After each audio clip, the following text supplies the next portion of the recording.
महाराष्ट्र विधानसभा चुनाव की तारीख घोषित, एक चरण में होगा मतदान, 23 नवंबर को नतीजे द्वारा 15 अक्टूबर 2024। महाराष्ट्र में विधानसभा चुनाव का बिगुल बज चुका है। चुनाव आयोग ने आज विधानसभा चुनाव के लिए वोटिंग और नतीजों की तारीखों का ऐलान कर दिया है।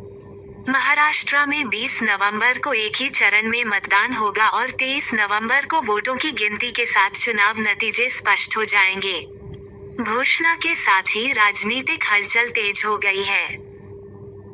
चुनाव आयोग ने मंगलवार दोपहर प्रेस कॉन्फ्रेंस में कहा कि नामांकन पत्र 29 अक्टूबर तक दाखिल किए जा सकते हैं, जबकि नामांकन पत्र वापस लेने की आखिरी तारीख 4 नवंबर है। चुनाव आयोग की इस घोषणा के साथ ही राज्य में आदर्श आचार संहिता लागू हो गई है। इस बीच राज्य की कानून व्यवस्था की जिम्मेदारी चुनाव आयोग की रहेगी।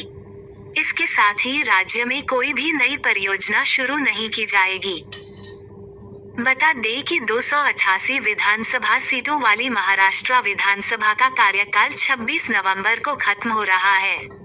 ऐसे में 25 नवंबर तक महाराष्ट्र के 1,186 मतदान केंद्रों पर 9.63 करोड़ वोट पूरे हो जाएंगे।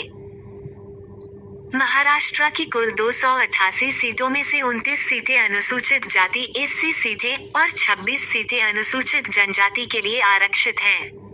राज्य में कुल 9.63 करोड़ मतदाता हैं, जिनमें 4.97 करोड़ पुरुष और 4.66 करोड़ महिलाएं हैं।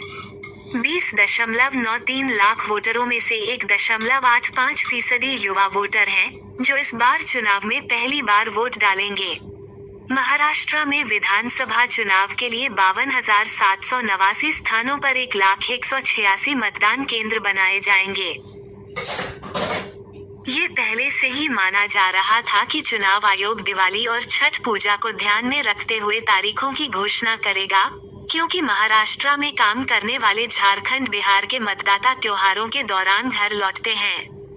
इसलिए ये कहा जा रहा था कि चुनाव आयोग नवंबर के दूसरे सप्ताहांत में चुनाव कराने की योजना बना सकता है, ताकि प्रवासी मतदाताओं को उत्सव के बाद लौटने का समय मिल सके।